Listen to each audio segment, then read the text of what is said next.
सूचीमध्ये असणारे सगळेच जर्नल्स हे ज्या दिवशी तुम्ही ते प्रकाशन करण्यासाठी त्याच्यासाठी लेख पाठवणार असाल त्या दिवशी तो त्या सूचीमध्ये समाविष्ट असेलच याची काही आपल्याला खात्री देता येत नाही. उदाहरणार्थ मराठी संशोधन पत्रिका या नावाचा एक महत्वाचा आपला एक नियतकालिक क्रमांक 18 वरती तुम्हाला दिसेल, परंतु हे आता जानेवारी 2024 पर्यंत, जून 2019 ते जानेवारी 2024 या दरम्यान हे नियतकालिक या लिस्टमध्ये होतं, परंतु डिस्कंटिन्यूड फ्रॉम जानेवारी 2024. म्हणजे एक महत्वाची ही गोष्ट आपण का लक्षात ठेवण्याची आवश्यकता आहे, कारण ज्या वेळेला विशेषतः प्राध्यापक मंडळी कॅससाठी किंवा इतर कुठल्या तरी एखाद्या महत्वाच्या गोष्टीसाठी ज्या वेळेला आपण या तपशिलांचा वापर करत असतो की आपण या जर्नलमध्ये आपला संशोधन लेख प्रसिद्ध झालेला आहे, परंतु जर का एखाद्या अशा जर्नलमध्ये त्या तारखेनंतर जर का तुमचा लेख छापून आलेला असेल तर मग मात्र तुमचा लेख हा त्या ठिकाणी ग्राह्य धरला जात नसतो.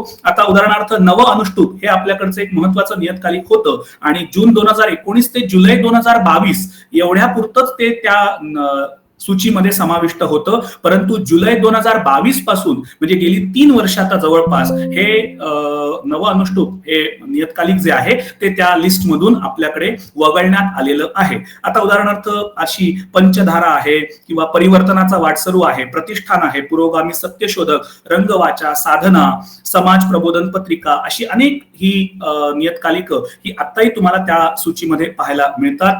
किंवा आता संशोधक यासारखं एक महत्वाचं नियतकालिक आपल्याकडे होतं, परंतु 2024च्या जुलै पासून तेही डिस्कंटिन्यू झालेलं आहे. किंवा तिफण हे जे नियतकालिक आहे ते देखील जुलै 2024 पासून या लिस्ट मधून वगळण्यात आलेलं आहे. म्हणजे आपण जर का त्या जर्नल्स मध्ये प्रकाशित करणार असू तर मग आपल्याला निश्चितपणे हाही एक महत्वाचा मुद्दा लक्षात ठेवावा लागतो. आता ज्या वेळेला आपण जर्नल्सची सूची ही पाहत असतो त्यावेळेला हे तर आपण महत्वाचं आधी पाहिलं पाहिजे की ज्या जर्नलला आपण अप्रोच करणार आहोत, ज्या जर्नलमध्ये आपण आपला लेख प्रकाशित करण्याचा विचार करतोय तो मुळात त्या लिस्टमध्ये आहे का.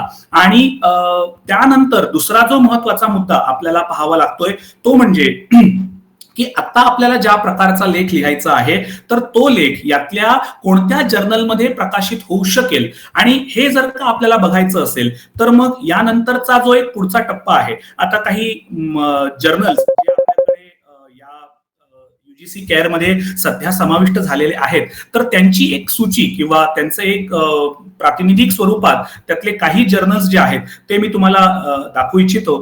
तर एक आता उदाहरणार्थ अक्षर वाङ्मय हा जर्नल आहे. आता उदाहरणार्थ तुम्हाला जर का अक्षर वाङ्मय या जर्नलमध्ये प्रकाशन करायचं असेल तर त्यांच्या आता जी मी तुम्हाला वेबसाईट दाखवली त्या वेबसाईटवर त्या नियतकालिकाचा त्या जर्नलचा लेटेस्ट एखादा जो अंक असेल त्याची माहिती ही तुम्हाला तिथे दिलेली असते. मग अशा वेळेला आपल्याला काय करावं लागतं की अनेकदा अनेक जर्नल्स जे आहेत ते एका विशिष्ट प्रकारचीच संशोधन लेखन किंवा विशिष्ट प्रकारचेच लेख हे त्यासाठी स्वीकारत असतात. उदाहरणार्थ भाषा आणि जीवन सारखा जो लेख आहे, जो जर्नल आहे, तर त्या जर्नलमध्ये भाषा विषयक अशा प्रकारचे जे काही वेगवेगळे संशोधन लेख आहेत त्याचाच फक्त समावेश केलेला असतो. म्हणजे एखादं तुमचं संशोधन असेल तर त्यातला जो भाषिक अशा प्रकारचा जो काही त्याचा एक अँगल असेल तो तुम्हाला त्या लेखामध्ये मांडावा लागेल. जर का त्याच्याशी त्याचा काही संबंध नसेल तर मात्र मग त्या जर्नलमध्ये तुमचा लेख हा येणं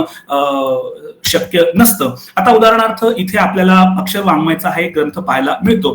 तर एक विशेषांक आहे. आता अनेकदा हॅलो सुकेशनी काही प्रश्न आहे का? चुकून झाला. हा ठीक, ओके, ठीक हो. तर आता आपल्याला एक असं पाहायला मिळतं की इथे आता अक्षर वाङ्मयचा एक अंगाई गीत विशेषांक आलेला आहे.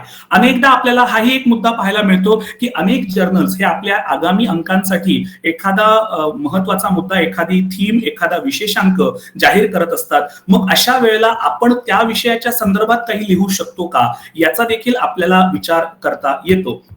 आता जर का आपण आपल्या पद्धतीने आपल्या पसंतीचा एखादा लेख लिहिलेला असेल, तुमचं ज्या कुठल्या स्पेशलायझेशन ज्या क्षेत्रामध्ये तुम्ही काम करत असाल त्या क्षेत्रातलं जर का तुमचं काही काम तुम्हाला प्रकाशित करायचं असेल तर आपल्याला एकदा अशा प्रकारे या सगळ्या जर्नल्सची एक सुरुवातीची जी काही म्हणून एक सूची आहे किंवा त्या अंकामध्ये त्या जर्नलमध्ये कोणत्या प्रकारे वेगवेगळी संशोधन आर्टिकल्स ही प्रकाशित होतात हे आपल्याला थोडंसं बघावं लागेल. आता उदाहरणार्थ हा अस्मितादर्शचा आहे. मग अस्मितादर्श जर्नल हा कशा प्रकारचे लेख स्वीकारतो, तर एखाद्या वेळेला तुम्हाला त्या संपादकांशी बोलावं लागेल.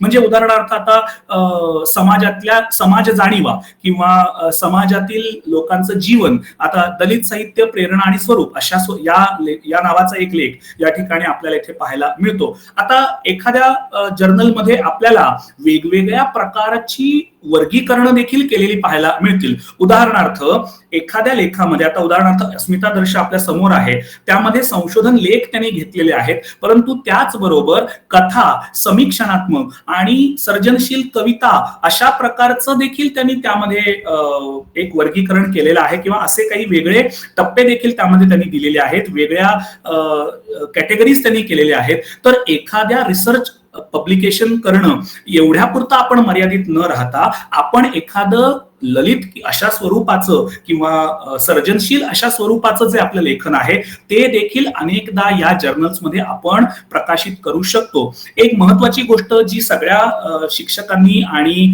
आपल्या संशोधकांनी लक्षात घेण्याची गरज आहे की आपल्या युजीसीने पब्लिकेशन्स असं म्हटलेलं आहे. युजीसी केअर लिस्टेड जर्नल्समध्ये पब्लिकेशन ते प्रत्येक वेळेला रिसर्चच असलं पाहिजे अशी काही अट त्यांनी कुठेही घातलेली नाहीये. म्हणजे आपलं संशोधन लेख अशा प्रकारचाच तो असला पाहिजे असं नाही. जर तुम्ही एखादी कथा लिहित असाल, कारण अलीकडे जी आपल्याकडची एक बदललेली जी एक विचारसरणी आहे किंवा जी मतं नव्याने यायला लागलेली आहेत, त्यामध्ये भाषांतर करणं किंवा आपण सर्जनशील पद्धतीने काही लिहिणं याला देखील एक संशोधनच मानलं गेलेलं आहे. उदाहरणार्थ केल्याने भाषांतर सारखं एक जर्नल हे आपल्याकडे पाहायला मिळतं. तर या जर्नलमध्ये आता उदाहरणार्थ भाषा आणि जीवनचं मी तुम्हाला एक मगाशी सांगितलं, तर आता उदाहरणार्थ भाषा आणि जीवनचा हा जो अगदी आत्ता अलीकडचा जो लेख आहे, तर यामध्ये बघा पंडिती लोकोक्ती या विषयावरचा लेख आहे. म्हणींचा अनुवाद करताना येणाऱ्या अडचणी आणि त्यावरील उपाय किंवा स्वातंत्र्योत्तर काळातली गझल, म्हणजे आता इथे याचा भाषिक अभ्यास झालेला आहे.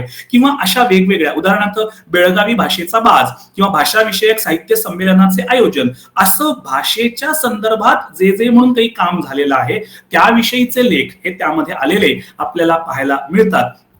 आता भाव अनुबंध सारखं लेख आहे. आता या जर्नलमध्ये आपल्याला वेगवेगळ्या प्रकारचे विषय आलेले पाहायला मिळतील. म्हणजे ज्याला आपण एक संकीर्ण संमिश्र अशा प्रकारचे वेगवेगळे लेख, म्हणजे त्यामध्ये तुम्हाला एखाद्या पुस्तकाचं परीक्षण देखील मिळेल किंवा समाज आणि साहित्य यांचं काही तुम्हाला एखादा सहसंबंध त्यामध्ये दिसेल किंवा एखाद्या व्यक्तीविषयी आपल्याला काहीतरी लेखन झालेलं पाहायला मिळेल, एखाद्या महत्वाच्या साहित्यिक घटनेविषयी काही विवेचन आलेलं देखील पाहायला मिळेल.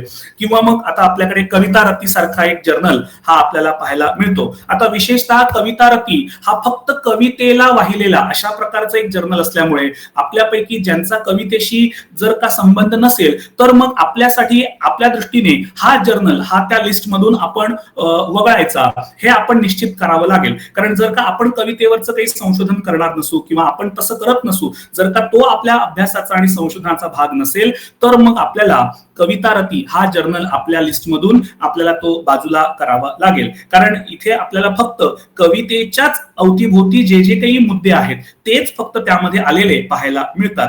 आता केल्याने भाषांतर, मगाशी मी ज्या जर्नलचा उल्लेख केला, आता केल्याने भाषांतर हे जे आपलं कलासक्त पुणे या संस्थेतर्फे प्रकाशित होणारं जे आपलं नियतकालिक आहे, तर या त्रैमासिकामध्ये 5 वेगवेगळ्या परदेशी भाषांमधले लेख किंवा त्यातल्या कथा किंवा त्यातल्या काही कविता यांचं थेट भाषांतर हे मराठीमध्ये केलेलं आपल्याला पाहायला मिळतं. आता एक गोष्ट आपल्याला इथे लक्षात घेणं आवश्यक आहे, अनेकदा अशा प्रकारच्या एखाद्या जर्नलमध्ये अलीकडे झालेला जो एक महत्वाचा बदल आहे तो म्हणजे तुम्ही एखाद्या को ऑथर सोबत मिळून देखील अशा प्रकारचं लेखन हे करू शकता. म्हणजे जर का तुम्हाला एखाद्या परकी भाषेतून मराठीमध्ये भाषांतर करायचं असेल किंवा एखादा संशोधन लेख लिहायचा असेल तर त्यासाठी 2 माणसांनी एकत्र येऊन, म्हणजे आपण आज ज्याला इंटरडिसिप्लिनरी किंवा ट्रान्सडिसिप्लिनरी किंवा मल्टीडिसिप्लिनरी अशा प्रकारचा जो एक अप्रोच म्हणतो, अशा प्रकारचा हा आपण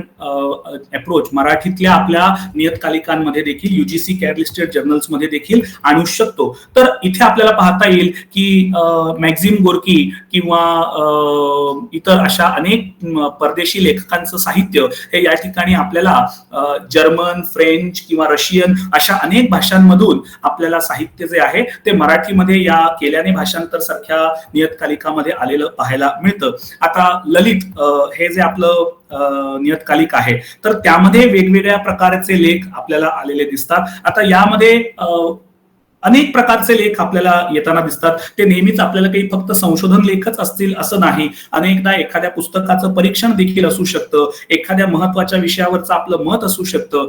अशाही प्रकारचे लेख आपल्याला इथे पाहायला मिळतात. तर असे हे अनेक जर्नल्स आहेत.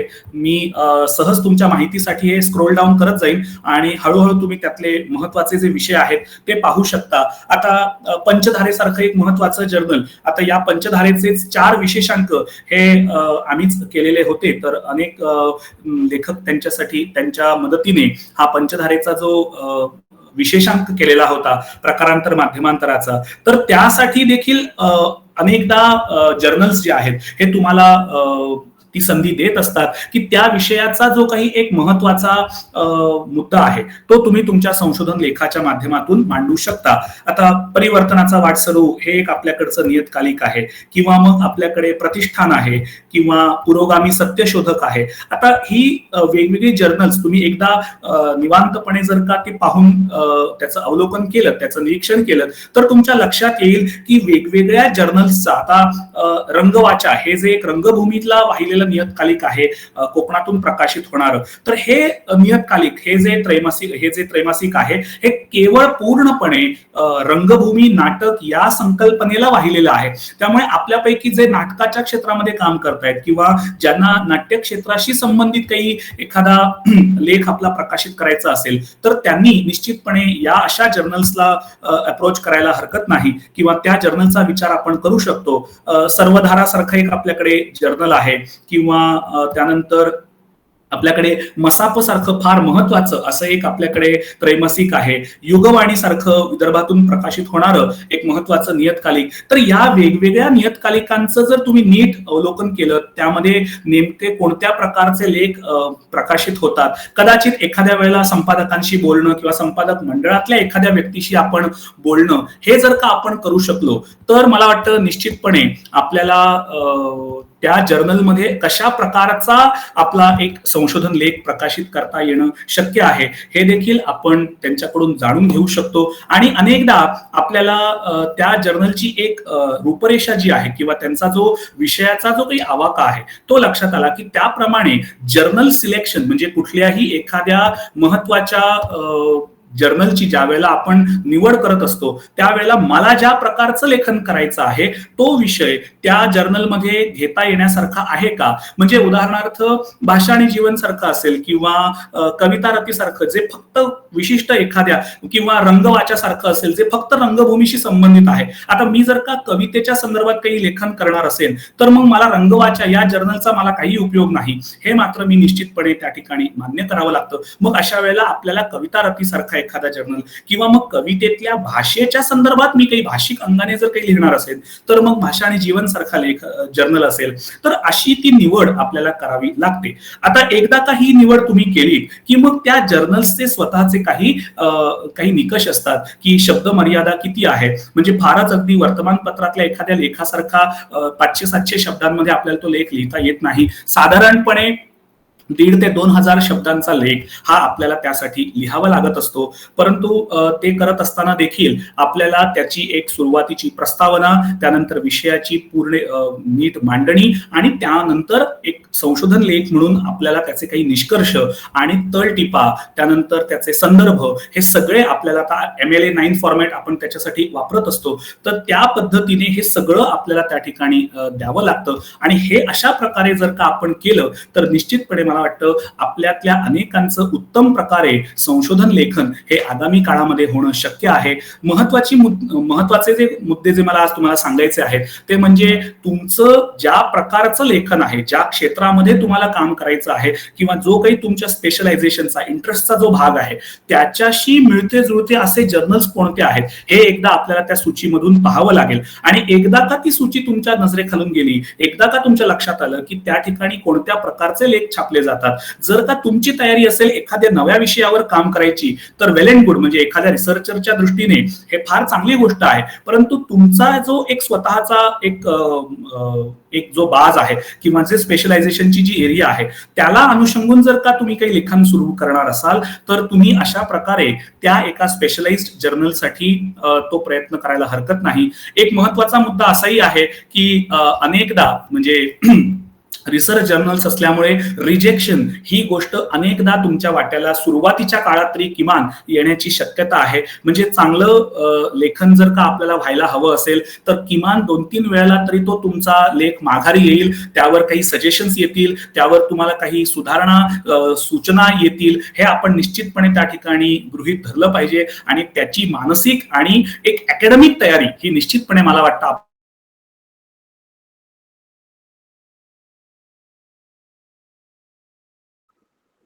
आवाज बंद झालाय सर. येतील.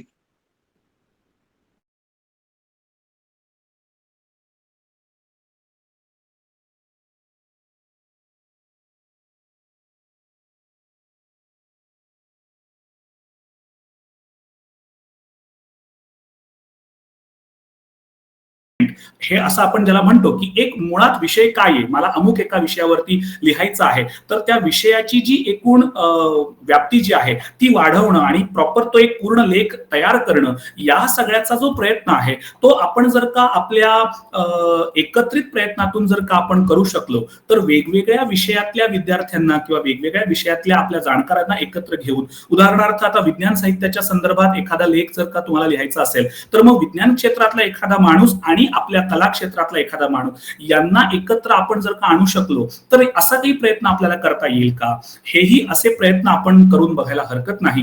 मला वाटतं एवढी माहिती आजच्या या आपल्या व्याख्यानाच्या माध्यमातून किंवा या एकूण चर्चेतून मी तुमच्यापर्यंत पोहोचवण्याचा प्रयत्न केलेला आहे. जर काही प्रश्न असतील, तुमचे काही तुमची मतं असतील तर निश्चितपणे आपले डॉक्टर अमोघ सिद्ध चेनके यांना मी विनंती करेन की आता आपण जर परवानगी असेल तर आपण मंच खुला ठेवायला हरकत नाही. ज्यांना प्रश्न आहेत त्यांनी हँड राईज करा आणि त्यांचं नाव सर घेतील, त्या पद्धतीने आपण प्रश्न विचारू. नमस्कार. हा सर, बोला ना, बोला. हो, हा, तर मी जोशी बोलतो, रजनीश जोशी बोलतो सोलापूरहून. माझा प्रश्न असा होता की आपण आता अतिशय उत्तम अशा पद्धतीने ह्या सगळं विवेचन केलं आणि वेगवेगळ्या नियतकालिकांसंबंधीची माहिती दिली. आता याच्यामध्ये आपल्या लेखाचं मूल्य काय आहे हे आपणच शोधावं किंवा ते तपासावं, अशा पद्धतीचे काही निकष किंवा अशा पद्धतीचे काही नुसखे, अशा पद्धतीच्या गोष्टी काही त्याच्यामध्ये आहेत का, हा एक भाग. आणि दुसरा भाषेच्या संदर्भामधला एक मुद्दा जो आहे, म्हणजे त्याची जी भाषा म्हणण्यापेक्षा स्वरूप त्याचं जे आहे की प्रस्तावना, त्याच्यानंतर मग त्याचं टेक्स्ट वगैरे आणि मग निष्कर्ष वगैरे वगैरे, तर हे याच पद्धतीने आलं पाहिजे का, हा दुसरा त्याच्यामधला भाग. आता उदाहरण जर सांगायचं झालं, मला जर समजा हरपले श्रेय, चाफा आणि औदुंबर या 3 कवितांमधलं गूढत्वही शोधायचं आहे, त्यातलं नाट्य पण शोधायचं आहे, त्याच्यातल्या एकूण सगळ्याच वेगवेगळ्या घटना घडामोडी ज्या आहेत भाषेच्या अनुषंगाने, शब्दांच्या अनुषंगाने, काव्याच्या अनुषंगाने, असं जर मला काही शोधायचं असेल तर मला पुन्हा हे फॉर्मेट जे आहे हे फॉर्मेटचं बंधन राहणार आहे का? म्हणजे 3 मुद्दे आपल्या पुढे हे केले. एक म्हणजे मूल्य त्याचं काय असलं पाहिजे आणि आपणच ते कसं तपासायचं, हा त्याच्यातला मुद्दा. त्याच्यानंतर त्याचा फॉर्मेटच्या बाबतीतला तो मुद्दा. फार सुंदर प्रश्न आहे तुमचा. आणि मूल्य तपासण्याच्या बाबतीत मी मगाशी जसं तुम्हाला म्हणालो की एकदा का तुम्ही तो लेख लिहिला, आता जोशी साहेब तुम्ही शिक्षक आहात का सर? नाही, मी विद्यार्थीच आहे, स्टुडंटच आहे. मी बरं बरं, ठीक ठीक ठीक. आता मी असा एक तुम्हाला सल्ला देईन की तुम्ही विद्यार्थी असाल किंवा शिक्षक असाल, एक तुम्ही सुरुवातीला एक ज्याला आपण सेल्फ इव्हॅल्युएशन किंवा असेसमेंट असं जे आपण म्हणतो, याचा जर का आपण विचार करायला गेलो तर तुमचा लेख एकदा का लिहून झाला की तो तुमचे जे पियर्स असतील, म्हणजे आज आपल्याकडे पियर रिव्ह्यू अशा प्रकारे वेगवेगळे जे जर्नल्स येताना आपल्याला पाहायला मिळतात, जे मराठीमध्ये देखील आहेत आणि इतर विषयांच्या संदर्भात देखील ते पाहायला मिळतात. म्हणजे जे आपले पियर आहेत, प्रत्यक्ष त्या संपादक मंडळाकडे किंवा त्या नियतकालिकाला तो लेख आपण पाठवण्याच्या आधी जर का आपण आपल्या आजूबाजूच्या लोकांना जर का ते दाखवू शकलो आणि त्यांच्याकडून जर का आपल्याला त्याच्यावरचे काही महत्वाचे इनपुट्स किंवा त्यातल्या ज्या काही सुधारणा आहेत त्या जर का आपण घेऊ शकलो तर निश्चितपणे मला वाटतं तुमचं काम नंतरच्या टप्प्यावरती फार सोपं होईल. म्हणजे तुमच्या सोबत असणारे जे विद्यार्थी आहेत, आता आपल्याकडे अनेकदा महाविद्यालयांमध्ये विद्यापीठांमध्ये अशी एक खुली चर्चा करण्याची आठवड्यातून एक दिवस आपल्याला अशी एक मुभा असते किंवा असा एखादा तास असतो, मोकळा तास, ज्या वेळेला आपण सगळेजण मिळून येत्या या आठवड्याभरामध्ये आपण काय वाचलं किंवा काय नवीन पाहिलं, काय नवीन ऐकलं, काय नवीन लिहिलं, अशा प्रकारची एक चर्चा आपण करत असतो. त्यावेळेला एखादा हा असा लेख किंवा असं जे काही तुम्ही लिहिलेलं आहे हे जर का तुम्ही त्यांच्यापर्यंत पोहोचवलं किंवा त्यांच्याकडून त्याच्यावरचा एक फीडबॅक जर का घेतला तर बऱ्याचदा काय होतं, आपण संशोधन लेखन करत असताना एक विशिष्ट हेतू, एक विशिष्ट दृष्टिकोन, एक पर्स्पेक्टिव्ह घेऊन आपण लिहित असतो, परंतु त्याच्याकडे एका वेगळ्या दृष्टीने देखील पाहण्याचा एक वेगळा पर्स्पेक्टिव्ह हा जर का आपल्याच पियर मधून एखाद्याकडून जर का आपल्याला मिळाला किंवा आपल्या शिक्षकांकडून जर का तो आपल्याला मिळाला तर तुम्हाला असं वाटतं की तुमचा जो लेख आहे तो प्रत्यक्ष नियतकालिकाला पाठवायच्या आधी तो उत्तम प्रकारे रिव्ह्यू होईल, रिवाइज होईल आणि एक ज्याला आपण फाईन ट्युनिंग अशा प्रकारे म्हणतो, हे तुम्हाला निश्चितपणे करता येऊ शकेल. तर हा एक महत्वाचा उपाय तुम्हाला करता येईल. आता हे केल्यानंतर सुद्धा जेव्हा तुमचा जर्नल ते तुमचं लेखन ज्या वेळेला एक्सेप्ट करेल त्यावेळेला त्या जर्नल मधले जे संपादक असतील किंवा संपादक मंडळातले लोक असतील किंवा तज्ज्ञ असतील किंवा जे रिव्ह्युअर्स असतील, हे निश्चितपणे त्या लेखाचा विचार करतील आणि त्या लेखामध्ये तुम्ही ज्या प्रकारचे मुद्दे मांडलेले आहेत त्यावर जे काही, जर त्यांना काही सुचवायचं असेल, काही सूचना करायच्या असतील, काही बदल करायचे असतील, एखादा मुद्दा जर का त्यांना खटकला असेल किंवा त्या संदर्भात त्यांचे काही प्रश्न असतील तर त्याच्यावरचं तपशीलवार विवेचन म्हणा किंवा त्याच्याबद्दलचं स्पष्टीकरण हे कदाचित तुम्हाला त्यामध्ये ते सुचवण्याची शक्यता आपल्याला असते. त्यामुळे तुमच्या लेखाचं जे मूल्य आहे ते तुम्ही स्वतः आधी सेल्फ इव्हॅल्युएशन करावं आणि त्यानंतर मग पुढच्या टप्प्यावरती ते संपादकांकडे तुम्ही पाठवणं, हा एक फार याच्यावरचा चांगला उपाय होऊ शकतो. दुसरा जो तुमचा मुद्दा होता की तुमच्या लेखाची भाषा, आता संशोधनासाठी ज्या प्रकारची भाषा आपण वापरतो तशाच प्रकारची भाषा आपल्याला त्या ठिकाणी वापरायची. म्हणजे संशोधन करत असताना तिथे कोणत्याही प्रकारचा आपला पूर्वग्रह नाही किंवा कोणत्याही प्रकारचे आपले बायसेस येणार नाहीत याची आपल्याला काळजी घेतली पाहिजे आणि आपण तटस्थपणे आपल्याला त्या मुद्द्याकडे पाहता येणं आवश्यक आहे. आता जो एक मुद्दा तुम्ही मगाशी 3 कवितांचा तुम्ही उल्लेख केलात आणि त्याच्या भाषिक अंगाने जर का मला काही लिहायचं असेल तर मग इथे उदाहरणार्थ आता तुम्ही हा जो विषय सुचवला, जर का आता याच विषयावर तुम्हाला लेखन करायचं असेल तर या 3 कविता ज्या आहेत, चाफा असेल किंवा औदुंबर असेल, यासारख्या 3 कविता घेऊन 2-3 कविता त्यांच्यातल्या भाषा शैलीची तुलनात्मक समीक्षा असं एखादं काहीतरी एक शीर्षक त्याला देऊन तुम्ही भाषा आणि जीवन सारख्या किंवा कविता रती सारख्या जर्नलला तुम्ही निश्चितपणे तुमचा लेख पाठवू शकता. म्हणजे इथे त्यातल्या भाषिक अंगाने देखील तुम्ही त्याला भाषा आणि जीवनसाठी तिथे पाठवू शकता किंवा ते कविता हा त्या एकूण तुमच्या लेखाचा मूळ गाभा असल्यामुळे तुम्ही कविता रतीला सुद्धा अशा प्रकारे तुमचा जो लेख आहे तो घेऊन तुम्ही अप्रोच करू शकता. तर या प्रकारे तुम्हाला तुमचा जो विषय आहे, आता याच्या व्यतिरिक्त ज्या जर्नल्समध्ये आपल्याला कुठल्याही प्रकारच्या विषयावरचा लेख एक्सेप्ट होतो अशा ठिकाणी मात्र तुम्ही तो निश्चितपणे पाठवू शकता. फक्त आता उदाहरणार्थ रंगवाच्यासारखा रंगभूमीला वाहिलेलं जे नियतकालिक आहे तिथे मग तुमच्या या कवितेच्या भाषा शैलीवर किंवा तुलनात्मक अभ्यासावरचा लेख हा निश्चितपणे तिथे स्वीकारला जाणार नाही. म्हणजे अशा प्रकारचे मुद्दे हे आपल्याला त्या ठिकाणी लक्षात घ्यावे लागतील. मला सर तेच म्हणायचं होतं, रंगवाचामध्ये ह्या ज्या 3 कविता आहेत, हरपले श्रेय, चाफा आणि तर त्याच्यात जे गुणत्व आहे त्यात एक नाट्य आहे आणि ते नाट्य उलगडून सांगणारा लेख जर लिहिला तर रंगवाचा स्वीकारेल की नाही? आता आता याच्यावरचा एक मुद्दा काय आहे की त्यातलं तुम्ही नाट्य कशा प्रकारे मांडताय. आणि आता कसं आहे की जेव्हा तुम्ही त्या जर्नलला पाठवता तेव्हा त्या जर्नलचे जे संपादक मंडळ असेल त्या संपादक मंडळाला तो मुद्दा आधी महत्वाचा किंवा अपिलिंग अशा प्रकारचा वाटणं आवश्यक आहे. आणि जर का त्यांच्या दृष्टीने जर का ते घेण्यासारखं असेल तर निश्चितपणे मग त्या प्रकारचा जो काही फीडबॅक आहे किंवा त्याच्यावरचा जो अभिप्राय त्यांच्याकडचा आहे तो तुम्हाला निश्चितपणे दिला जातो. म्हणजे अनेकदा आपल्याला असं वाटतं की हा माझा लेख या जर्नलमध्ये खरं तर येणं फार आवश्यक आहे किंवा हा आला पाहिजे, किंवा आपल्याला असं वाटतं की माझं या जर्नलसाठीचं हे जे लेखन आहे ते अगदी सुटेबल आहे किंवा ते अप्रोप्रिएट आहे, अशा प्रकारे आपल्याला ते वाटत असतं. परंतु जर्नलचं जे स्वतःचं काही एक मत आहे ते देखील आपल्याला अनेकदा लक्षात घ्यावं लागतं. आणि त्याविषयीचा जो काही फीडबॅक आहे तो मात्र तुम्हाला actual on real time basis हा तुम्हाला त्या संपादक मंडळाकडून किंवा संपादकांकडून किंवा त्यांचे जे रिव्ह्युअर्स असतील त्यांच्याकडून हा तुम्हाला मिळत असतो. आणि त्याप्रमाणे मग तुम्हाला त्याच्यावरचा जो पुढचा निर्णय आहे तो घ्यावा लागत असतो. ठीक आहे, थँक्यू सर, थँक्यू. धन्यवाद. हो, आता एक महत्वाचा मुद्दा जो तुमच्या या एकूण सगळ्या विवेचनामध्ये सांगायचा राहून गेला की आज आपल्याकडे एक महत्वाचा सुकेशनी कांबळे आणि माधुरी, माधुरी कोणी? नमस्ते सर. नमस्कार. मी माधुरी मरकड. बर, आता आपण सांगितलं की 2-3 जणांनी एकत्र येऊन जर एखादा लेख लिहिला हो, तर मग तो लेख जर्नल मध्ये प्रसिद्ध झाला तर मग त्या 3ही लेखकांना त्याचा फायदा मिळतो का? समान मिळतं. कारण नाही आता म्हणजे हो, एक सेकंड, म्हणजे आता संशोधन विद्यार्थी जे असतील त्यांनी 3घांनी मिळून जर लेख लिहिला तर हो. मग म्हणजे 3घांना पण फायनल व्हायवा मध्ये त्याचा लाभ मिळतो का?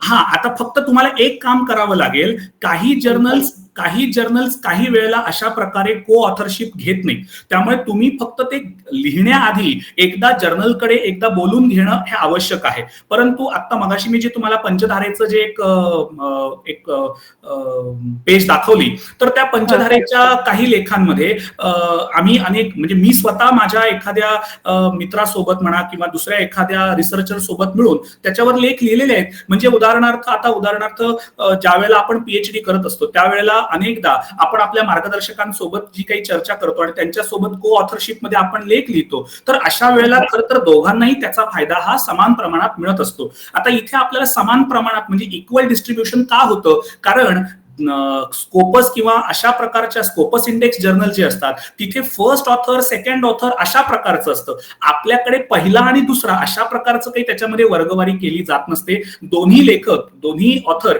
हे समान मानले जात असतात. त्यामुळे दोघांनाही समान ठिकाणी दोघांनाही आपापलं नाव त्या ठिकाणी दाखवता येऊ शकत असतं. उदाहरणार्थ उलट आपल्याकडे आता अलीकडच्या काळामध्ये अनेक महाविद्यालयामध्ये, विद्यापीठांमध्ये अशा प्रकारची को ऑथरशिप ही, आता याच्यामध्ये एक थोडंसं तारतम्य आपण हेही बाळगलं पाहिजे की अगदीच आपण 20%च काम करणार आणि 5 जणांनी मिळून 5 पानांचा लेख लिहिणं हेही काही फारसं बरोबर नाही. त्यामुळे आपला लेख, कारण काय होतं की आपल्याकडचे जे मराठीतले विशेषतः जे जर्नल्स आहेत त्यामध्ये एखादा संशोधन लेख हा 1,500 ते 2,000 शब्दांचा असतो. त्यामुळे मी तरी असं सजेस्ट करेन की फार फार तर 2 व्यक्तींनी एकत्र येऊन लिहिणं हे थोडंसं सेन्सिबल आहे. परंतु आपण जर का विज्ञानातल्या लेखांचा विचार केला तर काही लेख हे 10,000, 12,000, 15,000 शब्दांचे देखील असतात. मग अशा वेळेला तिथे 5-7 लेखक देखील एकत्र येतात आणि त्यांच्यातल्या त्या गुंतागुंतीची व्यामिश्रता इतकी असते की तिथे त्यांना एकापेक्षा अधिक म्हणजे 2, 3, 4, 5 वेगवेगळ्या प्रकारची माणसं देखील लागत असतात. आता आपल्याकडे मगाशी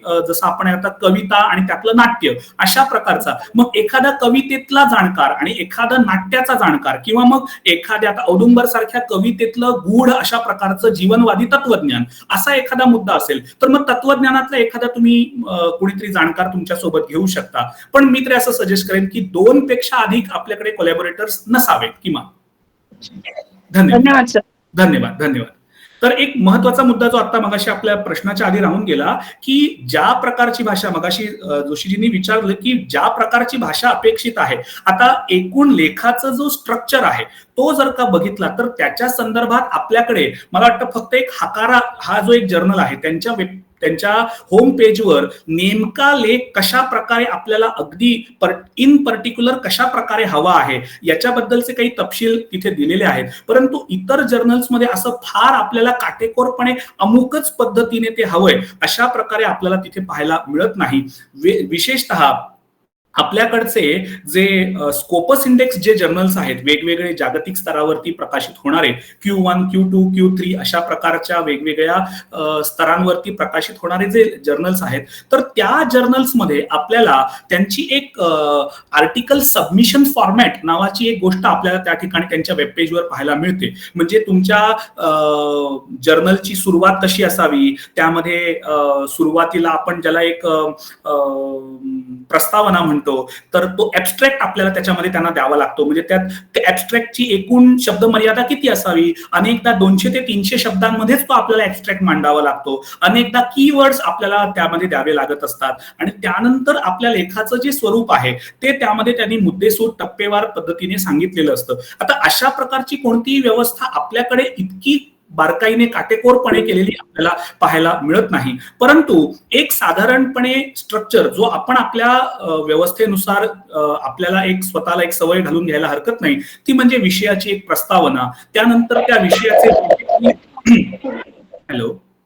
तर त्या विषयाचे जे जे काही मुद्देसूद असे जे काही उपविषय जे असतील त्याची सगळ्याची मांडणी आणि त्यानंतर आपला एक शेवटी निष्कर्ष आणि मग त्या निष्कर्षातून आपल्याला जे म्हणायचं आहे ते तर आपण निश्चित तिथे सांगतोय आणि मग त्या शेवटी आपण जे काही रेफरन्सेस देणार आहोत ते रेफरन्सेस देणं अशा प्रकारे त्याची एक स्ट्रक्चर्ड रचना ही आपण करून घ्यायला हरकत नाही. परंतु हे सगळं म्हणत असताना मी तरी तुम्हाला असं सजेस्ट करेन की ज्या वेळेला तुम्हाला एखादा असा लेख लिहावासा वाटेल आणि ज्या वेळेला तुम्ही तुमच्या जर्नलचं सिलेक्शन कराल की मला या जर्नलमध्ये या नियतकालिकामध्ये हा लेख प्रकाशित करायचा आहे तेव्हा एकदा त्या जर्नलच्या संपादक मंडळाशी त्यांच्याशी तुम्ही त्या UGC केअरच्या वेबसाईटला गेलात तर त्या जर्नलची माहिती तुम्हाला तिथे दिसते. तर ती माहिती एकदा तुम्ही घ्या हाताशी आणि त्यांच्याशी एकदा संपर्क करून बोलून घ्या की म्हणावं या तुमच्या जर्नलमध्ये मला लिहायचं आहे तर त्यासाठीचे तुमचे तपशील किंवा त्यासाठीचे निकष जे आहेत ते जरा मला तुम्ही सांगावेत. तर अशा प्रकारे जर विनंती केली तर निश्चितपणे म्हणजे आजवरचा माझा तरी अनुभव असा आहे की सगळे जर्नल्स जे आपले आहेत त्या जर्नलचं संपादक मंडळ हे फार अतिशय कॉपरेटिव्ह सहकारी अशा प्रकारचं आहे, मदत करणारा आहे आणि नवनवीन जे लेखक आहेत म्हणजे अगदी अनुभवी प्राध्यापक असतील, संशोधक असतील किंवा अगदी आत्ता नवीन शिकणारे विद्यार्थी असतील सगळ्यांना फार चांगल्या प्रकारे मार्गदर्शन आणि प्रोत्साहन देणारे असे आपले सगळे संपादक आहेत. त्यामुळे निश्चित तुम्ही एकदा त्यांच्याशी बोलून घ्यावं. त्यांचे कॉन्टॅक्ट नंबर, त्यांचा ईमेल ID किंवा पत्र व्यवहारासाठीचा पत्ता हा सगळा तुम्हाला UGC केअरच्या वेबसाईटला निश्चितपणे मिळेल. तर तुम्ही एकदा ती केअर लिस्ट वेबसाईट जरा बघून घ्यावी आणि त्यानंतर तुम्हाला निश्चितपणे तो जर्नल जो आहे तो निवडण्यामध्ये काही अडचण येणार नाही. अजून काही प्रश्न असतील तर अमोक सर. हो घ्या ते आणखी कोणाचे आहेत बघा प्रश्न. हो ते प्रश्न आहेत का थांबायचं. सर माझा एक प्रश्न आहे. हा सागरजी बोला. हा सर नमस्कार. नमस्कार.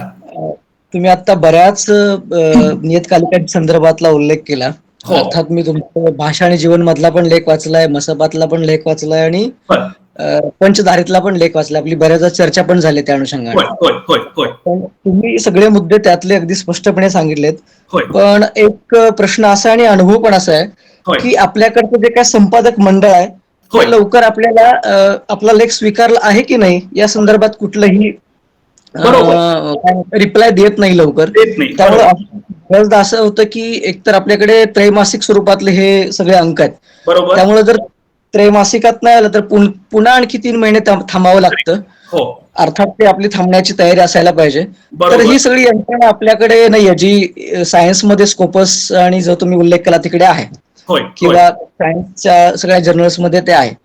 तर हे करायला हवं तर ते काय होत नाही असं एक प्रश्न आहे. ओके.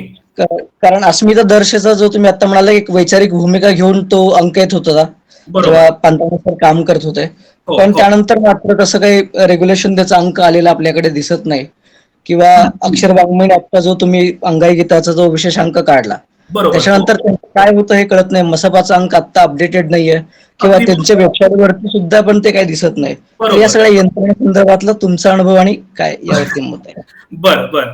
आता तुम्ही ज्या ज्या सगळ्या अंकांचा ज्या ज्या नियतकालिकांचा मुद्दा उपस्थित केला तर त्या सगळ्यांशी माझं वेळोवेळी बोलणं झालं आणि अनेकदा तुम्ही जो मुद्दा मांडला तीच तक्रार माझी होती. विशेषतः मसापचं आता जे वेबसाईट जी आहे ती जवळजवळ आता वर्ष दीड वर्षापासून ती नादुरुस्त होती, त्यामुळे नेमकं काय चाललेलं आहे हे आपल्याला कळायला मार्ग नव्हता. परंतु एक माझा अनुभव मी तुम्हाला असं सांगेन की आपल्याकडे जवळजवळ सगळीच, म्हणजे आपलं एक साधना जर साप्ताहिक सोडलं तर बाकी सगळे आपल्याकडे त्रैमासिक आहेत आणि त्रैमासिक जी आहेत ती किमान 3 महिन्यांनी त्यांचा साधारणपणे 3ऱ्या महिन्याच्या अखेरीला येईलच असं नाही, परंतु किमान 4थ्या महिन्यापर्यंत तरी त्याचा लेख जनरली येत असतो आपल्याकडे.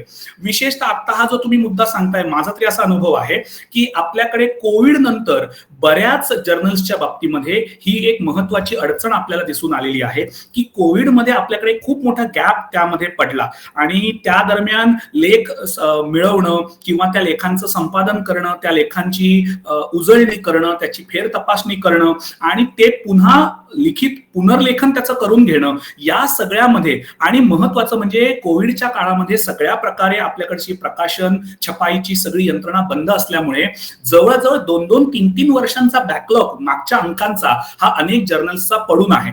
त्यात दुसरा महत्वाचा मुद्दा, आता विशेषतः मसापच्या संदर्भात तुम्ही बोललात तर मसापचं संपादक मंडळ जे आधीचं होतं ते आता 1-2 वर्षांपासून ते नाहीये आणि फक्त एकटेच संपादकच आपलं ते सगळं काम पाहतायत. त्यांच्याशी देखील या संदर्भात माझं बोलणं झालं आणि यानंतर देखील एक मुद्दा माझ्या लक्षात आला की अनेक जर्नल्समध्ये संपादक किंवा त्यांच्या सोबत असणारी कुणीतरी हंगामी तत्वावर आपलं पूर्ण वेळ इतर कुठलं तरी काम सांभाळून त्या जर्नलचं काम पाहण्यासाठी आपल्या स्वेच्छेने वेळ देऊ शकणारी अशी कुणीतरी व्यक्ती त्यांच्या सोबत आहे. तेवढ्या भरवशावर ह्या सगळ्या जर्नल्सचं जे काम आहे ते सध्या चाललेलं आहे आणि त्यामुळे तुम्ही जो म्हणालात मुद्दा की आपण आपला लेख स्वीकारला गेलाय की नाही हे कळण्याचा कुठलाही मार्ग आपल्याकडे नसतो. याचं महत्वाचं कारण त्यांच्याकडे सध्या ही मनुष्यबळाची प्रचंड कमतरता आहे आणि आपल्याकडे बऱ्याचदा असं होतं की म्हणजे आता हे आपण कशा प्रकारे त्याच्याकडे पाहतोय हा देखील एक वेगळा मुद्दा आहे. परंतु ज्या वेळेला अशा एका यंत्रणेमध्ये आपण संशोधन लेख पाठवत असतो, मला ते नेहमी असं वाटत आलेलं आहे की या गोष्टी पर्सन स्पेसिफिक उरता कामा नये, त्या सिस्टम स्पेसिफिक झाल्या पाहिजेत. म्हणजे ज्या प्रकारे स्कोपस इंडेक्स जर्नल्समध्ये आपलं जे काही कम्युनिकेशन असतं, आपण त्यांना लेख पाठवणं, पहिला ड्राफ्ट त्यांना पाठवणं, मग त्यावर त्यांच्या सजेशन्स येणं, हे सगळं जसं ईमेलवर आपल्याकडे फार फॉर्मल पद्धतीने होत असतं, दुर्दैवाने आपल्याकडे अशा प्रकारे ते होत नाही. आणि आपली जर ओळख चांगली असेल किंवा त्यांच्याशी तुम्ही अप्रोच केलात तर तुमचं काम होतं वगैरे, अशा देखील गोष्टी आपल्याला अनेकदा पाहायला मिळतात. म्हणजे तुम्ही जोपर्यंत व्यक्तिशः तिथे संपर्क करत नाहीत किंवा जोपर्यंत तुम्ही स्वतःहून त्या ठिकाणी अप्रोच होत नाही, म्हणजे नुसताच ईमेल पाठवला आणि तुमचा लेख स्वीकार झाला असं अनेकदा आपल्याला दुर्दैवाने होताना दिसत नाही. आणि मुळात त्यांच्याकडून एखादा जो काही लेख स्वीकारला गेल्याचा जो काही निरोप आहे तो देखील अनेकदा आपल्याला मिळत नाही. अनेक वेळेला आपल्याला असंही त्यांना रिक्वेस्ट करावी लागते, आपल्याला विनंती करावी लागते की येत्या आगामी अंकामध्ये आमचा लेख तुम्ही स्वीकार केलेला असेल तर त्याची जरा एक आम्हाला काही त्याचं पत्र द्या, जेणेकरून आपल्याला ते निदान आपल्या कार्यालयांमध्ये किंवा ज्या ठिकाणी आपण ते सबमिट करणार आहोत अशा ठिकाणी आपल्याला त्यांना ते दाखवता येऊ शकेल. परंतु ज्या प्रकारची एक यंत्रणा ही स्कोपस सारख्या जर्नल्समध्ये आहे, स्कोपस इंडेक्स जर्नल्समध्ये जी व्यवस्था आहे तशा प्रकारची, आणि म्हणून मी मगाशी तुम्हाला जे म्हणालो की या आताच्या या आधुनिक काळामध्ये तंत्रज्ञानाचा आणि या सगळ्याचा वापर करून आपल्याला अशा प्रकारची एक जागतिक स्तरावरची जी व्यवस्था आहे ती जर का या निमित्ताने आपण तयार करू शकलो तर आपल्याला खरंच म्हणजे येत्या आगामी काळामध्ये आपल्याला त्याचा खूप फायदा होऊ शकेल. येस सागरजी.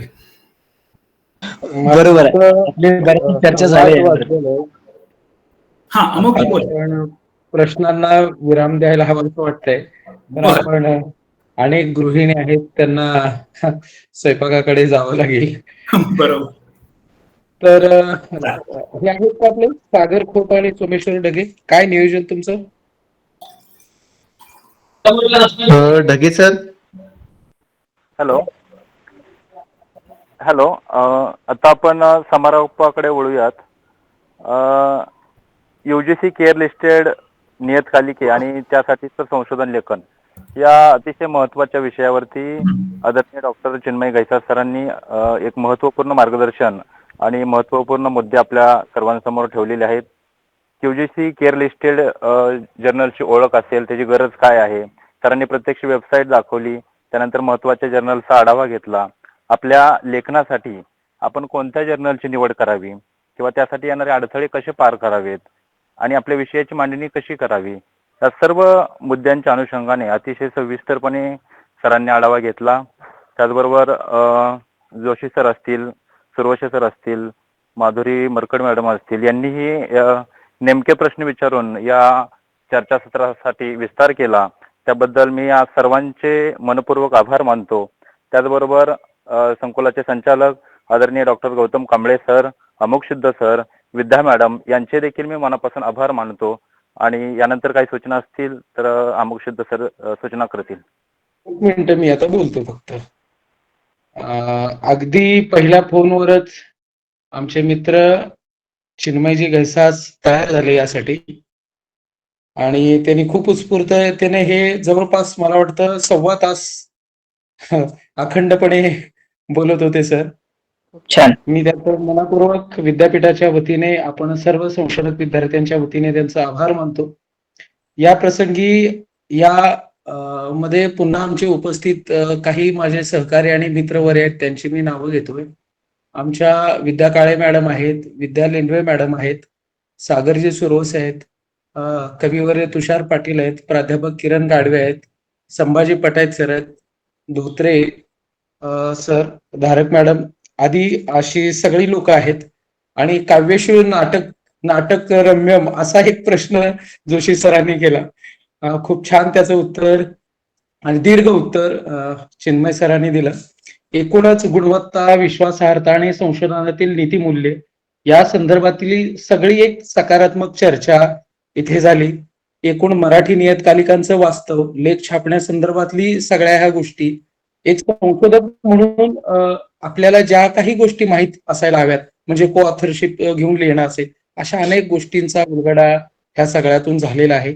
त्यामुळे मी त्यांचं मनापासून आभार मानतो. आणि काही 1-2 सूचना आपल्या संशोधक विद्यार्थ्यांसाठी आहेत, पुन्हा मी ग्रुपवर टाकणार आहे.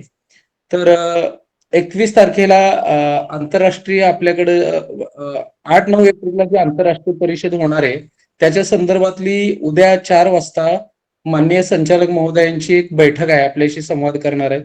त्या बैठकीत सामील व्हायचं आहे. उद्या 4 वाजता आहे. आणि 25 तारखेला नेटसेट कार्यशाळा होणार आहे, आणि तीही ऑनलाईन होणार आहे. त्याच्या संदर्भातलं मी तुम्हाला ग्रुपवर टाकेनच. आणि सर्वांना विनंती आहे की आपण जर वेळेत जॉईन झालात तर व्याख्यान वेळेत संपेल. आम्ही 7:10 वगैरे वाट बघायला लावू नका, कारण आपण काय वक्त्यांना खूप वेळेतून आणलेला आहे आणि त्याचा वेळ खूप महत्वाचा असतो. त्याबद्दल मी तुम्हाला सर्वांना सांगू इच्छितो की आपण थोडे वेळेचं पालन केलं पाहिजे. आणि मी उपस्थितीची ही नोंद माझ्याकडे स्वतः ठेवतोय, कारण जे कोणी जॉईन होतात त्यांना मीच अप्रूव्ह देतो, म्हणजे ऍडमिट मी करून घेतो. त्यामुळे भविष्यात ही कार्यशाळा जशी जशी पुढे जाईल, समृद्ध संपन्न होत जाईल, तशा शेवटाला कदाचित जे रेग्युलर मी त्यांना प्रमाणपत्र देण्याची व्यवस्थाही करण्याच्या मानसिकतेत आहे. तर पुनश्च सर्वांचे आभार. आणि उद्याचं सूत्रसंचालन आभार कोण करणार आहे त्याची नावं कृपया सागरजी सुरवते सर यांच्याकडे द्यावी, ते मला देतील. आणि सर्वांचे पुन्हा एकदा आभार आणि धन्यवाद. चिन्मयजी पुन्हा एकदा आभार. नमस्कार, धन्यवाद. आणि उत्तम अशा प्रकारचं नियोजन अमोक सिद्ध चेनके यांनी केलेलं आहे. आणि आमचे अनेक उत्तम मित्र आणि सर्व विद्यार्थी यांना खरंच शुभेच्छा देतो. आणि जर योग आला तर निश्चित कधीतरी आपण प्रत्यक्षात विद्यापीठामध्ये भेटण्याचा आपल्याला योग येईल अशी आशा व्यक्त करूया. आणि सगळ्या संशोधकांना शुभेच्छा. उत्तम प्रकारचं संशोधन करा आणि येत्या काही महिन्यांमध्ये आपला किमान एक तरी लेख प्रकाशित होईल याची आत्तापासून आपण तयारी करूया, जेणेकरून निश्चितपणे आपल्याला आपला लेख छापून येईल. आणि ज्यांचे अजून लेख छापून आलेले नाहीयेत त्यांना एवढं सांगू इच्छितो की पहिला लेख छापून येणं ही अतिशय आनंदाची गोष्ट असते, आपला संशोधन लेख छापून आला असं कळल्यानंतर. त्यामुळे तोही आनंदाचा क्षण लवकरच तुमच्या आयुष्यामध्ये येऊ आणि पुन्हा असेच कधीतरी आपण भेटू. धन्यवाद. धन्यवाद. आपण थांबूयात सगळे.